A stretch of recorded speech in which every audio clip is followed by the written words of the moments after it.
तो हमेशा क्या करें, कलम पोर्शन को जैसे दबा था ना, कलम पोर्शन ओपन होना चाहिए, 1-2 इंच भी ओपन होना चाहिए एक। अच्छा। दूसरा, जो हम गोबर डालते हैं, कच्चा गोबर डालते हैं, हाँ जी, हाँ जी। कच्चा गोबर जलाता है पीठ, मतलब गर्म होता है। अच्छा। तो कच्चा गोबर अगर आपने डाल दिया तो कच्चे गोबर में अगर विधि हमारी गलत है, तने के पास डालेंगे। हाँ जी। कच्चा गोबर तने के पास डालेंगे, हमारा पीठ जलाएगा, तने का नहीं, पौधा ये तना नहीं चलाएगा।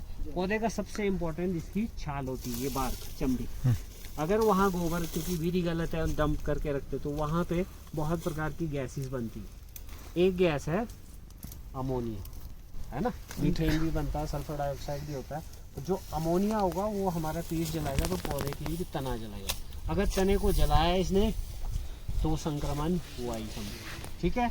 दूसरा ये, तो गोबर जब डालना है, अच्छी बुरबुरी गोबर वो लगाए, और तने के पास ना डाले, तने से कम कम इतने दायरे में आप 1-1, 1.5 मीटर दायरे में वो गोबर डालें, ठीक है। दूसरा एक काम।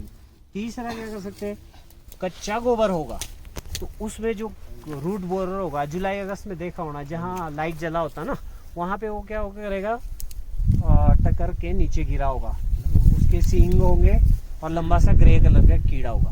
अगर वो मादा होगी, फीमेल, तो फीमेल मेल होगा डेफिनेटली। जब वो मादा होगी तो अंडे देगी, कितने, 150 से 200 तक अंडे।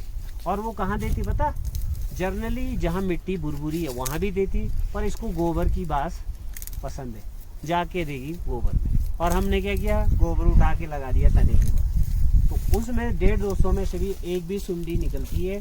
सुंडी कहाँ जाएगी, तने के पास तो डाल दिया आपने, वो सीधा नीचे जाएगा और जड़ों को आने लगेगा, स्क्रैच करेगा। चौथा कारण, हम पानी डालते, ठीक है, सभी लगाते जी, कहाँ, मेन इसके कलम पोर्शन पे पानी वही डालते हैं। वैज्ञानिक ये कहते हैं कि पौधे को पानी तने के पास नहीं चाहिए, पौधे को 1-1, 1.5 मीटर दायरे में, क्योंकि इसकी फीडर रूट्स वहाँ नहीं होगी।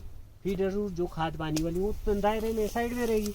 हमने क्या किया, जहाँ आप लोग निकाल ब्लॉक के, तो वहाँ ऐसे डूंगे टाइप बनाया है। शिमला डिस्ट्रिक्ट में बरसात तो ऊपर से आ रही है, तो डूंगे टाइप बनाया, तो पानी आ रहा, तो सबमर्ज कंडीशन में। मुझे प्यास है तो पानी में टैंकी में जाऊंगा तो प्यास बुझ जाएगी कि मैं ही बुझ जाऊंगा। वैसे ही पौधे को करते भी। मैंने यहाँ जब पूछा कईयों को, वो बोला सर 1.5, 2 घंटे तक, 2.5 घंटे तक लबालब रखते, क्योंकि 20-25 दिन बाद आना है क्या पाला, तो लगा के रखते। उससे क्या, उसकी जड़ें सफोकेट नहीं होगी, 100% सफोकेट हो जाएगी। सफोकेट होगी तो आपके पौधे कहाँ, वो सडन होगा, ठीक है।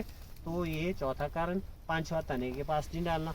छठा, कोई भी किसान बागवान अब वो नहीं करता, तोलिया नहीं बनाता, वो खुद नहीं करेगा, लेबर कराएगा। तो लेबर ने क्या खोद देंगे, वहाँ जख्म होगा 100%। डायरेक्ट आप खिलना लगा रहे हैं, या कहीं वो तो किसान बागवान पावर टिलर चलाते, तोलिया चलाने के, तो वहाँ हॉर्स पावर है, तो अगर मोटी मोटी जड़ें, अगर इतनी मोटी है या उससे भी ज़्यादा मोटी, आपको हल्का झटका लगे हो तो सीधा काट लिया, फिनिश।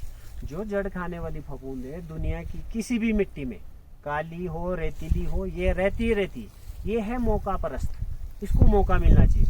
मौका कैसे मिलेगा, ये जो कारण हम कर रहे हैं, जाने अनजाने चाहे, तो उससे इन पौधों में जख्म लग गया तो फफूंद अटैक करेगा। अब कई किसान बागवान क्या करते हैं, पौधों को ग्रोथ बढ़ाने के लिए वो करते हैं यूरिया अंधाधुंध, ताकि पौधा मेरा बढ़ जाए। जब एक्सेस यूरिया तोलिए में जाएगा तो वो क्या करता है, एक्सेस यूरिया मिट्टी को अम्लीय करेगा। अम्लीय कराएगा तो फेवरेबल बनता है क्लाइमेट, जड़ खाने वाली फफूंद के लिए बिल्कुल उपयुक्त क्लाइमेट बनेगा। और ना चाह कर भी वो जड़ खाने वाली फफूंद, जिसे डिमेटोफोरा निकेट्रिस कहते हैं, वो आएगी ही आएगी आपके जड़, है ना। तो अब ऐसे पौधों का लक्षण क्या है कि जहाँ जड़ सड़न वाले पौधों को आपने कैसे पहचाना।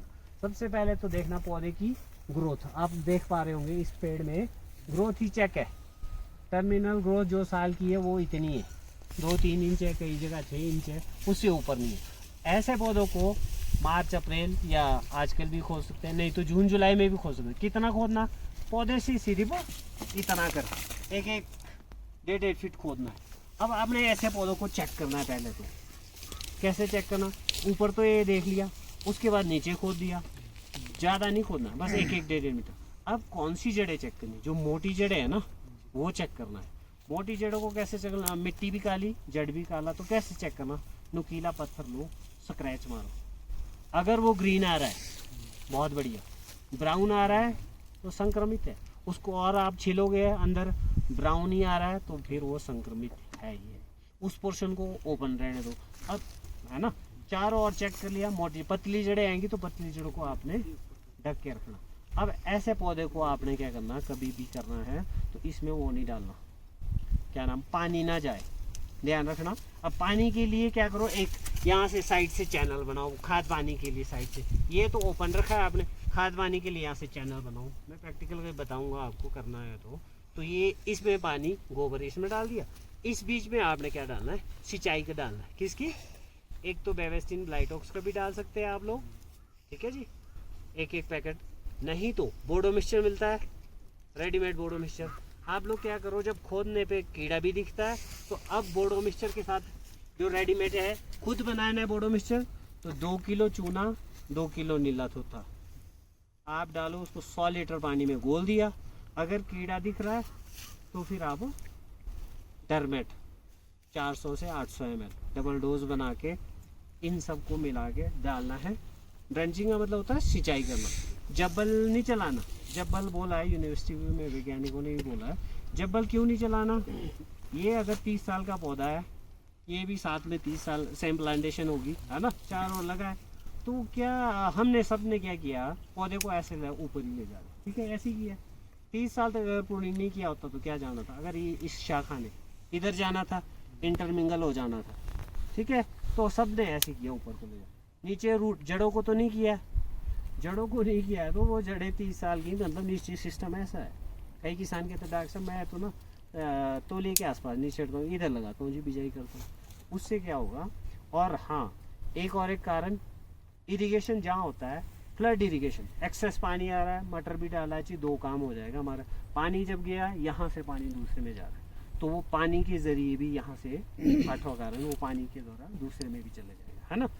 अब जो सपोज आप दवाई यहाँ डाल रहे, डंचिंग यहाँ जब्बल चला रहे, तो नीचे है इंटरमिंगल, जब्बल चलाएंगे तो चोट नहीं पहुँचेगा, जो ज़्यादा जोड़ आपने दिख तो नहीं रहा हमारे को जड़ें कैसी है यहाँ, तो जब जब्बल आएंगे तो चांसेस है जख्म होने की।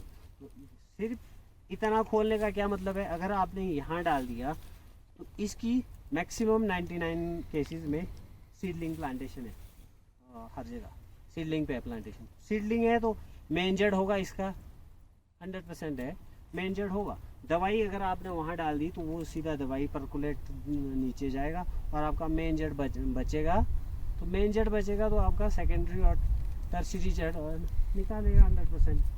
तभी तो जहाँ जड़ सड़न होता है वो पौधा ऐसे हिला हुआ, उसका मेन जड़ ही नहीं होता, गिर जाता हो, उसको नहीं बचा पाएगा कोई। हाँ, इसको इफेक्ट ना करे तो आपने क्या करना, क्योंकि नीचे इंटरमिंगल है।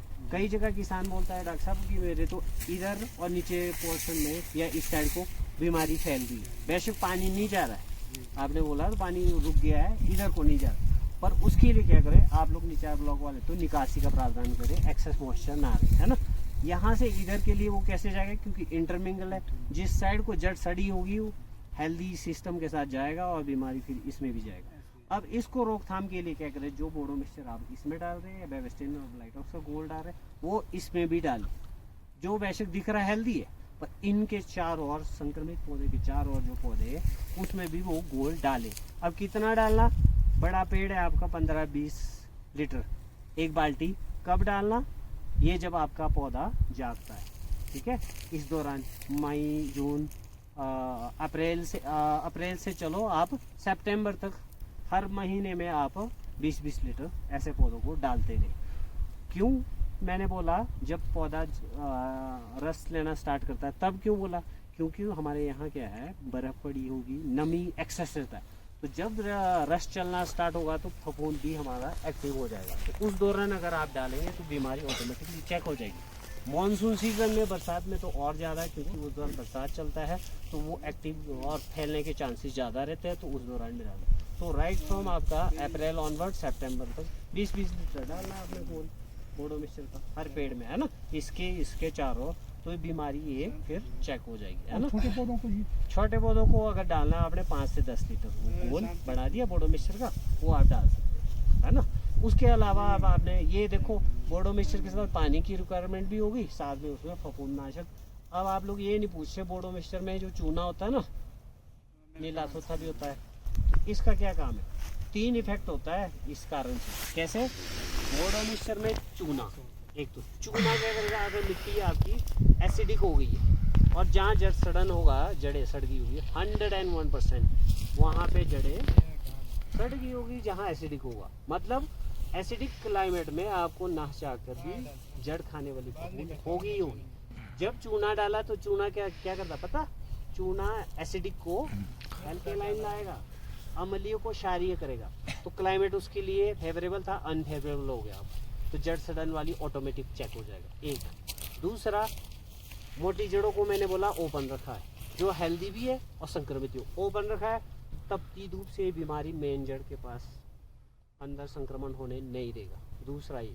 तीसरा, कॉपर कॉपर सल्फेट होता है, जो नीला थोथा, तो नीला थोथा फंजी टॉक्सिक होता है। फंजी टॉक्सिक फफूंद है, क्योंकि जड़ सड़ रहा है तो फफूंद है, तो वो जब आप डालोगे तो क्या फफूंद के लिए हानिकारक है। सीधा ही 3 इफेक्ट होता है और आपका पौधा लाइफ क्यों नहीं बढ़ेगी, 100% बढ़ेगी। और ये करना आप लोगों ने, फिर आपने मुझे बताना, ठीक है जी। ऐसा कर सकते हैं। इसमें देखो आप नीचे से बिल्कुल खाया हुआ है सर। मिक्सचर कैसे, मतलब नीला थोथा कितना कितना लगाना सर? जो मैंने बोला ना, 2 किलो चूना, 2 किलो नीला थोथा 100 लीटर पानी में घोल दो।